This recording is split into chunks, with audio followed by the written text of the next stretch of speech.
What's good, y'all? It's your boy Yaj here representing Carry Out and Fight. Hope y'all been eating good and your bellies are full, physically and metaphorically. Today, we are diving into the world of fighting game animals, from ferocious bears to quirky robotic creatures. Now, a bit of a disclaimer here, this list is completely subjective. I also want to mention that it's not even an exhaustive list of all fighting game animals that have existed in every fighting game that has ever been made. Please be clear on that. I am sure that I missed a bunch that you all may be thinking of. I probably even have an entry on this list that y'all wouldn't even consider animal based, but that's okay because this is a YouTube video and these are supposed to be fun. So, buckle up and let's jump right in. Alright, first up we have the dynamic duo of Kuma and Panda from the Tekken series. Man, these two lovable bears bring strength and agility to the ring, making them fan favorites for years. Years, man. Longer than I've been alive, for real. Kuma, with his brute force and powerful bear swipes, he'd be swiping. Man, he'd be striking fear into all opponents, even when he was low tier. On the other hand, Panda's nimble movements and surprising speed catch all adversaries off guard. They dominate the competition with their unique blend of bear food. That's what I always called it. Whether you're a fan of raw power or finesse, Kuma and Panda deliver an unforgettable fighting game experience. That's for sure. If you ever played a fighting game, you see that giant bear or panda, you're like, I'm picking them for the first time. I love Panda and Kuma honestly because of how intertwined they have been in my life as a fighting game character. Like, for just so much time. I also kind of just love their simplicity in design and their implied sense of humor and like their character design. It's just quite the touch added by the character designers like decades and decades ago. These characters honestly have aged like fine wine, and at the time of filming this video, they look better than ever in the newly released Tekken 8 entry in the franchise. If you guys haven't seen them textures for Kuma's fur, look at them with a good graphics card. I hope to see much more of these two in the future. Next on the list are the iconic pair of Alex and Roger from the Tekken series. Alex, the ferocious dino, and Roger, the boxing kangaroo, showcase a perfect balance of strength and technique. Add some humor in there, we have some pretty solid characters. Alex's little dino attacks and powerful claws make him a force to be reckoned with, while Roger's swift little jabs with him and his Joey, Roger Jr., their agile footwork, combine all that together, man, keep them opponent on them toes.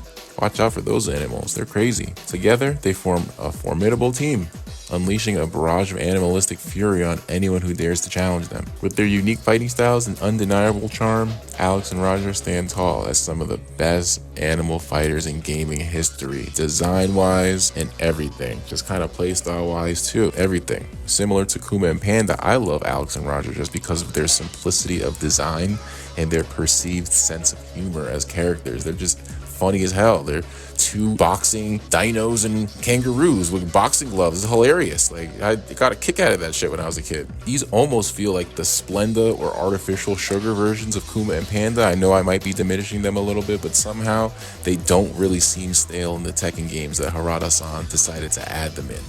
I don't know. These two have an undeniable nostalgic charm that I just can't let go of. I do hope to see them again kinda soon. Alright guys, now let's shift our focus to some of the worst of the bunch, starting with Gon from Tekken 3. Ugh. Now he's still a dino, right? He may be adorable with his little tiny stature and cute animation, but while all that may be true, he does fall short in the fighting department. Man, with limited reach and his lackluster moves, Gon really struggles to compete against other fighters in the game. Despite that charm, Gon's diminutive size ultimately works against him, earning him a spot as one of the worst animal fighters in gaming. He's one of the worst additions, guest characters, animal characters. I don't like Gon. Now, on the complete opposite end of the spectrum compared to Roger and Alex, I just never want to see Gon ever again in any Tekken game as a Tekken purist. 10-year-old me might disagree. I would disagree if I was 10 years old again, but not much else to say for this little guy. Just never really want to see him again and have all my mids and highs whiff for no reason. Moving on to another disappointing contender, we have Teddy from the Persona series. While Teddy may be a beloved character in the Persona universe, his fighting abilities leave much to be desired from me. With his lack of effective attacks, Teddy often finds himself outmatched in battle. Despite his cheerful personality and endearing design, Teddy, to me, falls short, no pun intended, when it comes to holding his own in the ring, making him one of the worst animal fighters in gaming history. I'm standing on that. Now, I'm not gonna lie, I don't even think Teddy is an animal after really thinking about it and putting this list together, but I included him overall anyway. Because look, I have always considered him a teddy bear, based on his name. Like, why would they name him that? His look, he looks like a stuffed animal. And just the general fact that I don't really know anything about Persona, so I just went with him being an animal. Honestly, I'm not gonna lie, I just found out he was not an animal until I ran through this list. I did play P4A though, and I hated every minute of Teddy, so that's really why he's here. I hope none of you disagree with this completely correct and historically accurate opinion. Last but not least, we have Neko Arc from the Melty Blood series. This quirky cat-like creature may have its charms, but its fighting abilities are far from impressive. With awkward movements and limited combat options, Neko Arc struggles to make any type of impact in battles besides annoying the person they are fighting.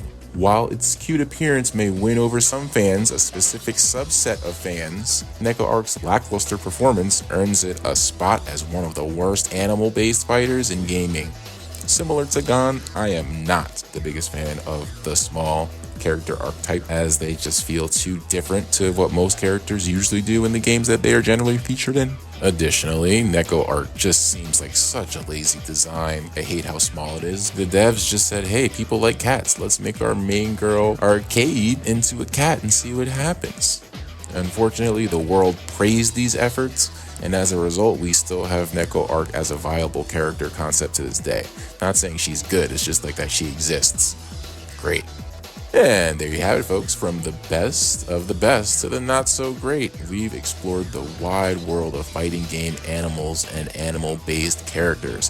Whether you're unleashing the fury of Kuma and Panda or facing off against the likes of Gon and Neko Arc in their respective game, one thing's for sure: animal fighters have left the mark on gaming history.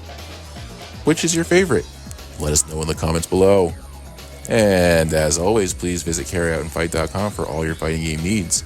We have some cool designs that we think you'd love rocking at your next event, tournament, or convention. Check us out, and we'll provide you with a limited 10% off coupon code using code. Thanks for watching, folks, and make sure you're always hungry.